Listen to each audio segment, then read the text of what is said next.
Welcome back, everyone. We are continuing the American Revolution series of epic history. I'm glad you're here with me. We are taking on the battles of Lexington and Concord today.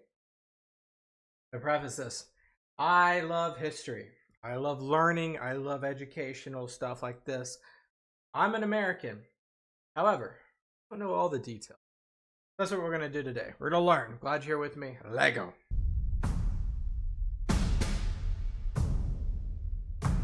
Oh, and I'm going to read all the quotes, by the way. Whatever may be the consequence, we must risk something. If we do not, all is over. Toward north. The guy that looks like the cousin of... April 1774. 11 years have passed since British victory in the 7 Years' War. Not dead. And since that moment, ties between the 13 colonies and the motherland have been under increasing strain. Much of the dispute is over the British Parliament's right to tax the colonies, a right fiercely contested by many colonists. We went through this yesterday. Taxation without representation. Not cutting it. But it is also a conflict over sovereignty, about who governs in North America. Sure. On the frontier, and for all colonists who have a stake in westward expansion, there are added reasons to resent the British government. This is where the 7 Years' War, known locally as the French and Indian War, had started.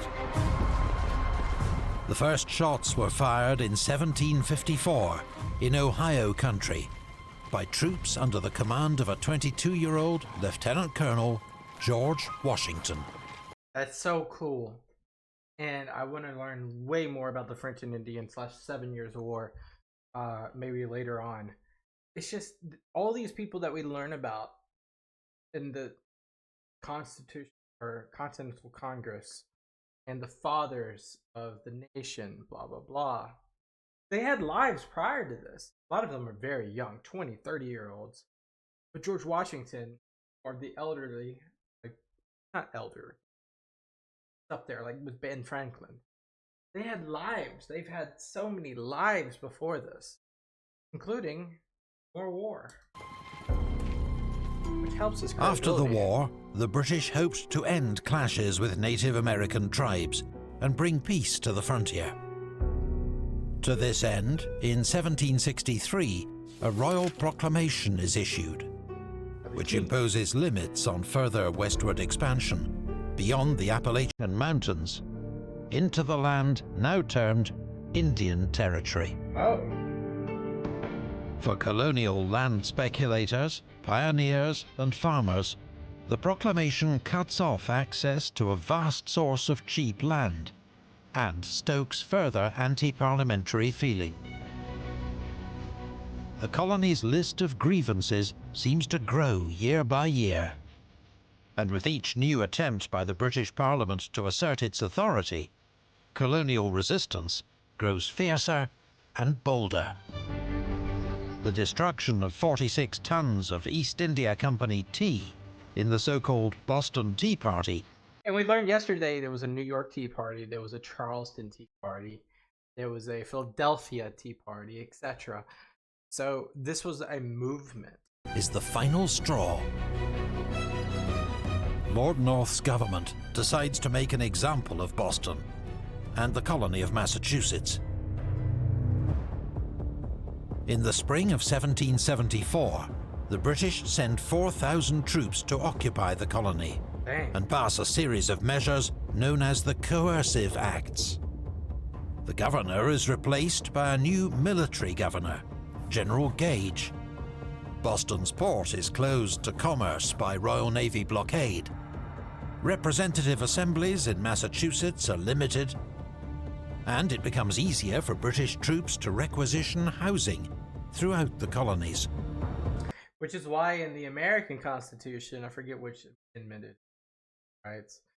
There is a state, not a state, there is a particular amendment that recognizes that there shall not be ordering. There shall not be, where we have to house soldiers. It's that because of this. The British government also passes the Quebec Act. To appease French Canadians, Catholicism is to be tolerated in Canada, angering staunch New England Protestants. I don't know. I side with Britain on that one. Large tracts of Midwestern land are also allocated to the province of Quebec. I don't side with Britain on that one, though. Further antagonizing American colonists, who had their eyes on the land. In America, the coercive acts are quickly labelled the intolerable acts, and the effect is the opposite of that intended. The colonies rally in support of Massachusetts, and in defiance of the latest act of parliamentary tyranny. In Virginia, the House of Burgesses declares its support for Massachusetts, and is promptly shut down by the royal governor, Lord Dunmore. So Virginians reconvene in their own assemblies, and once more call for their rights under the British Constitution to be upheld. One of the most radical statements comes from Fairfax County, where the meeting is chaired by local patriot landowner George Washington.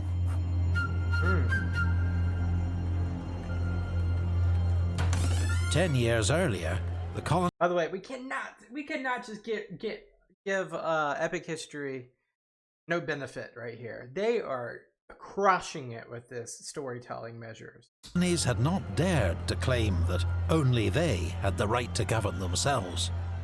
Now, they don't hold back. Resolved, as the inhabitants of the American colonies are not, and from their situation cannot, be represented in the British Parliament, the legislative power here can of right be exercised only by our own provincial assemblies. Resolved, the powers over the people of America now claimed by the British House of Commons must, if continued, establish the most grievous and intolerable species of tyranny and oppression that ever was inflicted upon mankind.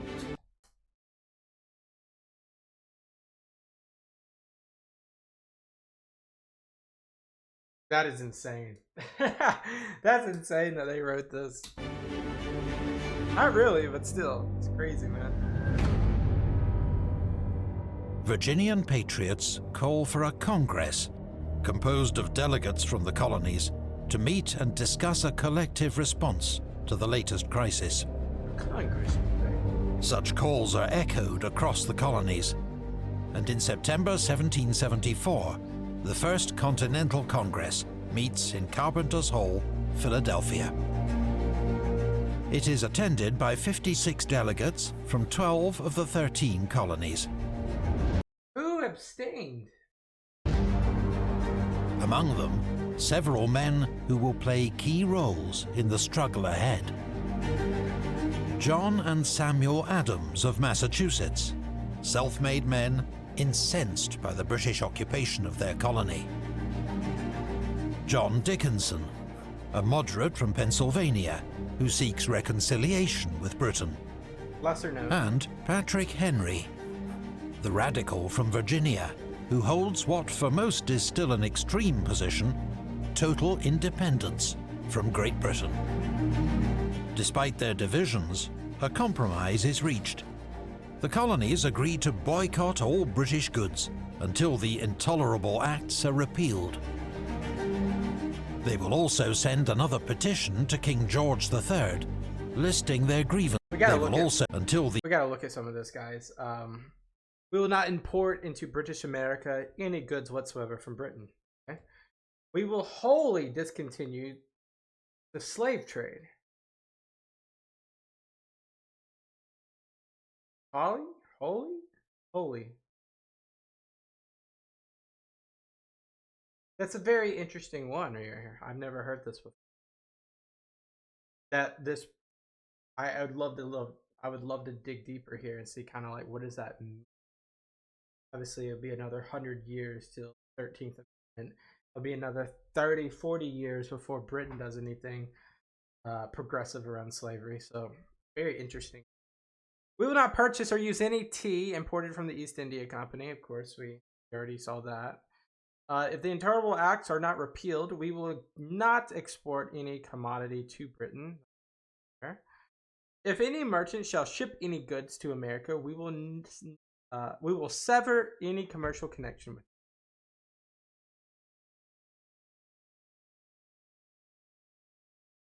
That's a little vague. I'm guessing they mean British merchants. Owners of vessels will not receive on board any goods prohibited by the non-importation agreement. Those of us who can spare any sheep will dispose of them to our poorer neighbors. Socialism happening here. We will encourage frugality, economy and industry, and promote the manufacturers of this country. Sure, Mr. Ben Franklin had to say with that one. Vendors of goods will not take advantage of the scarcity of goods. That's good, you know. What do we call that? We call that price control, cost control, or something like that, where grocery stores cannot just raise something to $50 just because they want to, etc., etc. If any goods shall be imported, they will be sent back again. Committee will be chosen in every county that will observe the conduct of all persons touching this association. These committees will frequently inspect the entries of their custom houses. All manufacturers of this country will be sold at reasonable prices. We will have no dealing whatsoever with any colony in North America which shall not accede. Okay, so it's an ultimatum. The intolerable acts are repealed.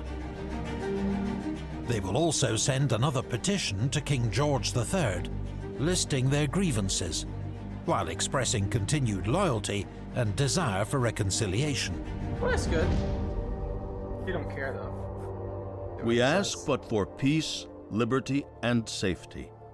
Your royal authority over us, and our connection with Great Britain, we shall always carefully and zealously endeavor to support and maintain. Their petition never receives a formal response. I wonder if it got to. The First Continental Congress cannot solve the crisis, but it has demonstrated that the colonies can come together to debate shared grievances and form a plan of action. True. The delegates are impressed with their fellow Americans and recognize the importance of their task.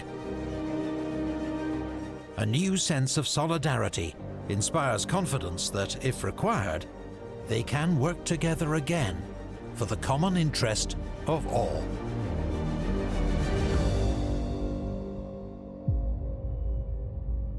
The disease was believed to have been confined to the town of Boston. But now it's universal. There is no where to apply a remedy.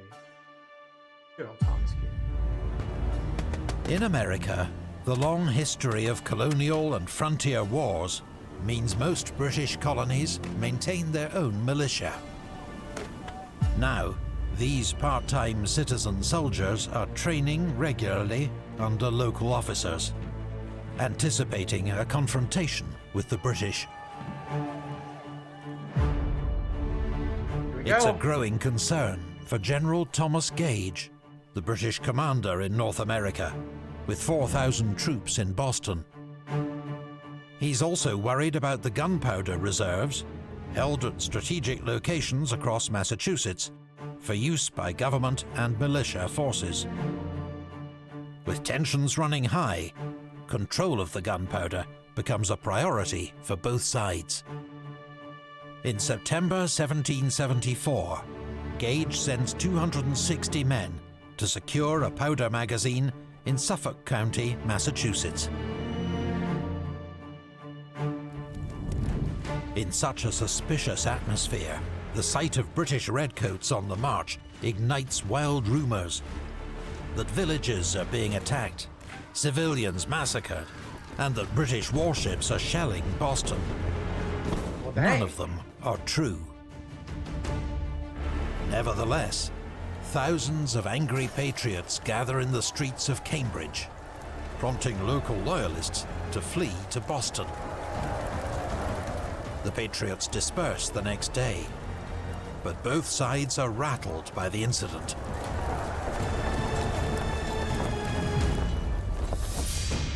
That winter, General Gage pulls his forces back within Boston and begins to fortify approaches to the city.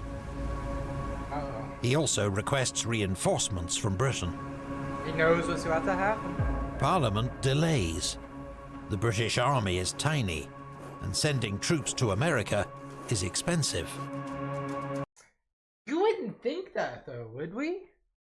The British army is tiny. Only 45,000 men. You wouldn't think that. You would think much larger. But with each passing month, colonial opposition grows stronger and more impassioned. In February, Parliament declares parts of the colony of Massachusetts to be in active rebellion. On the 23rd of March 1775, Patrick Henry addresses the Virginia Convention. If we were base enough to desire it, it is now too late to retire from the contest. There is no retreat but in submission and slavery. Our chains are forged. Their clanking may be heard on the plains of Boston. The war is inevitable, and let it come. I repeat, sir, let it come. I know not what course others may take, but as for me, give me liberty or death. give me death. Where it comes from. The continued phase. The following month, General Gage receives orders to disarm the local militia and arrest its leaders. He targets a small town 20 miles from Boston called Concord, Which is also a gunpowder reserve. where he believes Patriot munitions and stores are stockpiled. But the Patriot militia know the British are coming, By whom? and the long simmering standoff between Britain and its colonies is about to explode into open warfare.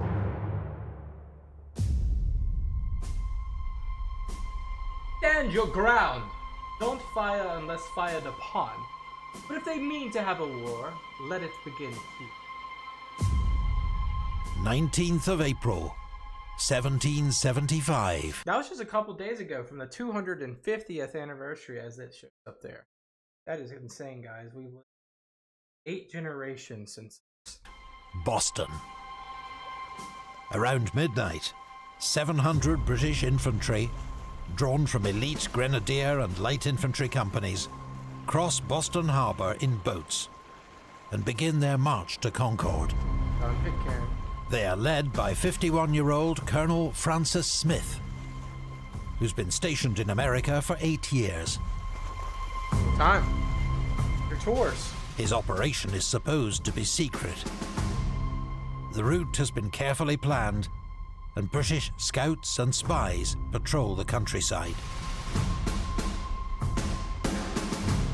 But the Patriots have their own spy network in Boston. And before the British have even left the city, several Patriot horsemen, including Paul Revere, have ridden out to raise the alarm across Yeah, there was several of them. eastern Massachusetts. Several Paul Revere's. He's just the famous In one. Lexington, militia captain John Parker is alerted to the approaching British column.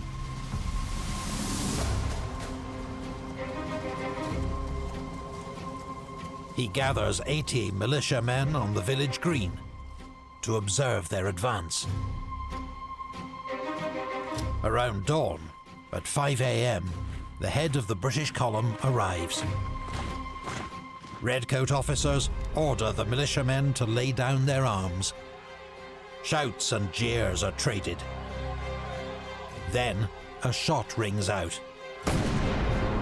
From which side is not clear. That's so weird though, we don't know. The British regulars fire a flurry of shots. The militia run for cover. 8 lie dead or dying. Just 1 British soldier is wounded. This small skirmish, lasting just a few minutes, is the first clash of the American Revolutionary War. Officially. The British march on to Concord. But the element of surprise they'd been counting on was lost hours ago. On arrival, the British discover most of the Patriot stores have been hidden or removed. They spread out across town to destroy what they can find. Meanwhile, a large militia force gathers to the north, on a hill overlooking the town. They include several companies of the famous Minutemen, picked men from local settlements, ready to march at a minute's notice. 400 strong, they outnumber the British detachment guarding North Bridge 4 to 1. The militia are agitated. There are rumours of a massacre at Lexington. They can see smoke rising from Concord. They think like the worst. They gotta be thinking the worst. The rumors, the regulars in front of them, the smoke. Under pressure from his men to act, Militia Colonel James Barrett orders an advance to the bridge. Both sides have orders not to fire first. But alarmed by the approaching militia, the British fire a ragged volley. That's all it takes. The militia return fire. A handful of men fall killed and wounded on each side. The outnumbered redcoats turn and run. The militia, stunned by their own success, do not pursue. A standoff resumes, but now with bodies from both sides strewn across the battleground. The British commander, Colonel Smith, recognizes how exposed his force is, and around noon he orders his men to march back to Boston. But what's coming? By this time, thousands of Patriot militia are lining the road. They mount a series of ambushes on the British. This is guerrilla warfare at its best right here. Targeting officers, several of whom are killed and wounded. The British respond by bursting into homes along the route to clear out rebel marksmen, bayoneting anyone they find within. The British march descends into a shambolic retreat. Around 2 p.m, Smith's force reaches Lexington. Here, they are met by reinforcements from Boston. Artillery. Lord Percy's brigade, 1,000 strong, with 2 cannon. Yeah, it's 2 more than the other guys have. They face nearly 4,000 Patriot militia. Percy's 2 guns open fire, dispersing the militia and buying the British some time before the retreat continues. Lord Percy oversees a more disciplined fighting retreat, but militia sniping claims a steady toll of his men. As the embattled redcoats approach Boston, they veer east to avoid another large militia force gathering at Cambridge. Like, this is insane because they were just trying to make their way to Concord as quietly as possible. And lo and behold, it was heard that they were on their way. And then shots went off, fires started, and the Minutemen responded and they reacted accordingly. They did not want to be unarmed. This was the sense of what's going to happen. They're going to seize these gunpowder, what do you call it? They were going to seize the canisters, and they were going to make it where the fight could not even happen. Because if the Minutemen / Patriots do not have the capacity to make war, they can be controlled. So that's the sense here. The sense is, you're not going to continue to own us in this way. They reached the safety of Charlestown around nightfall. Many British soldiers have been marching and fighting without rest for almost 24 hours. Jeez. And then they're nipping at your heels the whole way. All told, the British have lost 73 men killed and 173 wounded. The Americans, 49 killed and 39 wounded. Wow, I was expecting more actually. That's a rout almost. It was nearly much worse for the British. As Lord Percy later writes of his rescue of Smith's force, I had the happiness of saving them from inevitable destruction. of their opponents, he adds, Whoever dares to look upon them as an irregular mob will find himself much mistaken. They have men amongst them who know very well what they are about. As they said before, I mean, a lot of these men fought in quote-unquote skirmishes with the Indians prior. There is nothing else to be said besides these people are prepared for battle, and they have a reason. By the scale of 18th century warfare, the battles of Lexington and Concord are not much more than skirmishes. But the ramifications will be seismic. Lord Washington, I feel a great distress from my conscience that my abilities and military experience may not be hints of an important trust. In the aftermath of the fighting, 15,000 militiamen encircle Boston. Siege. The British are under siege. Massachusetts is in open rebellion. It's not really a siege though, because they have naval superiority, as far as I can tell. So, even though it will take a while to kind of go back and forth, it's a half siege. The news spreads like a shockwave. Got heard around the world.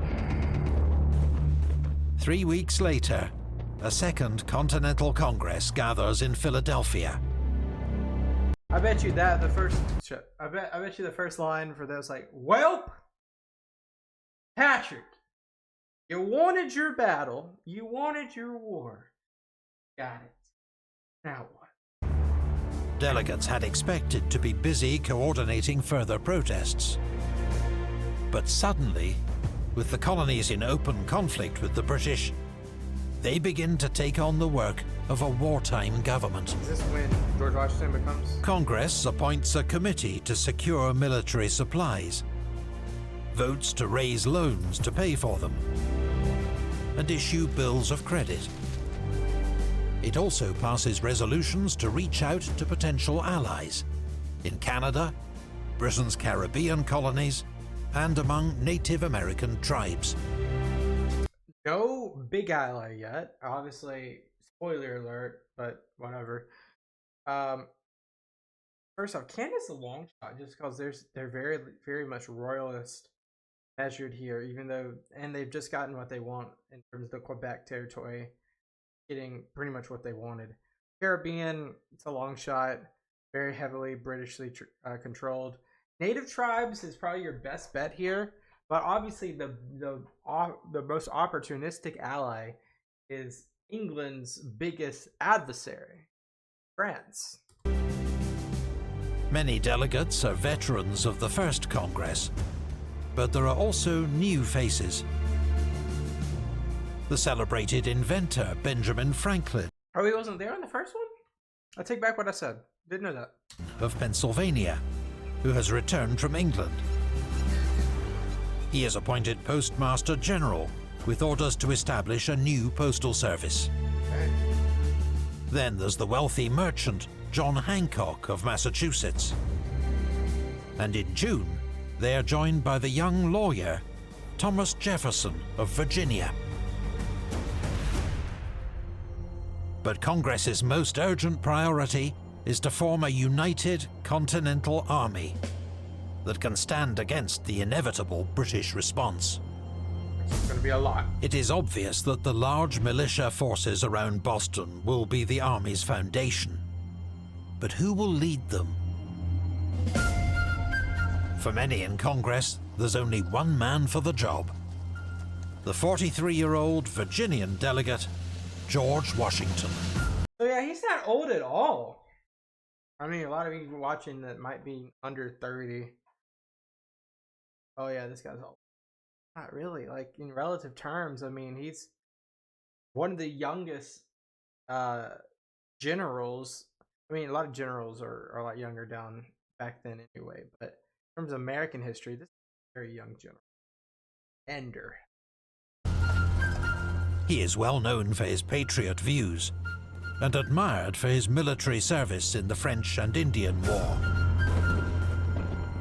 As a not-so-subtle reminder of his credentials, the 6'2" Washington attends Congress in his Fairfax militia officer's uniform. He's ready. Give him a gun. John Adams, who nominates him for command, also believes appointing a Virginian to command New England troops will bolster the colony's unity. On the 15th of June, 1775, Let's get painting. Congress unanimously approves Washington's appointment as Commander-in-Chief of the Continental Army. He agrees to serve without pay, only expenses. Yet he, like many Americans, is dismayed by the prospect of war. Unhappy it is that the once happy and peaceful plains of America are either to be drenched with blood or inhabited by a race of slaves. Sad alternatives. But can a virtuous man hesitate in his choice?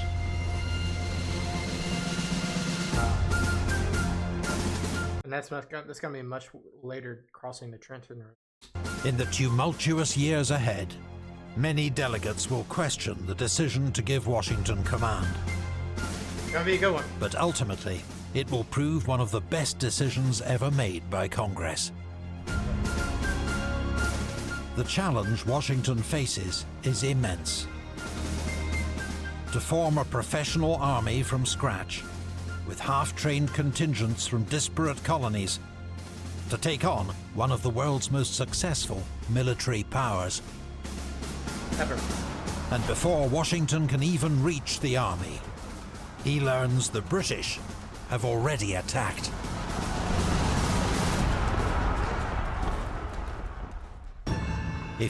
Wow. Right here. So what's happened? The so-called protest turned into rebellion. The rebellion turned into a potential skirmish, which really turned into the British sending 4,000 troops, occupying Boston. The Intolerable Acts become a thing. Continental Congress becomes a thing. Nothing from George III towards the Congress. He don't care. It might not even reached him. Who knows? They tried to make sure that all the gunpowder is under British control. They've already done it in a couple spots. Then they tried to go in the dead of the night, go to Concord. It's tripped up. The famous Paul Revere, the British are coming. Really, the regulars are here, or regulars are coming. Once they get to Lexington, they see a armament of people ready to stand their ground. Firing starts, scatters, smoke. They reach Concord. They start burning and leveling the place, sort of. Go around the corner. little bit north of the city. 400 Minutemen ready to fire. Nothing happens. British fire. They get chased out of Concord all the way back to Lexington. Shot at, nipped at the heels.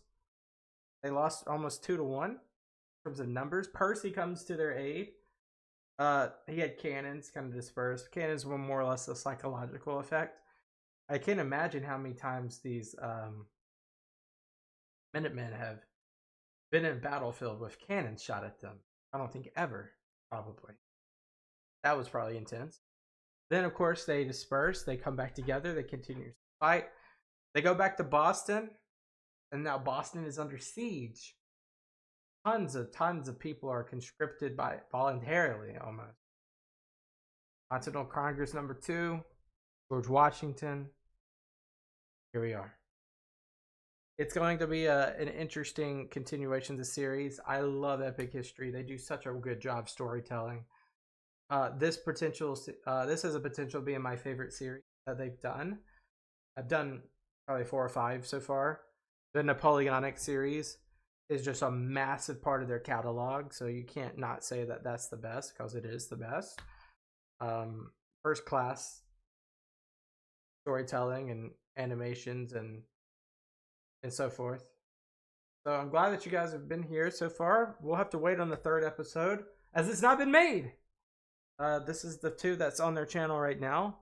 They have some things around the Indian wars and skirmishes. I might take a look at that. But guys, thank you guys so much for watching. That's going to be the end of the video. I appreciate you guys so much. Have a great one. Peace out. Bye-bye.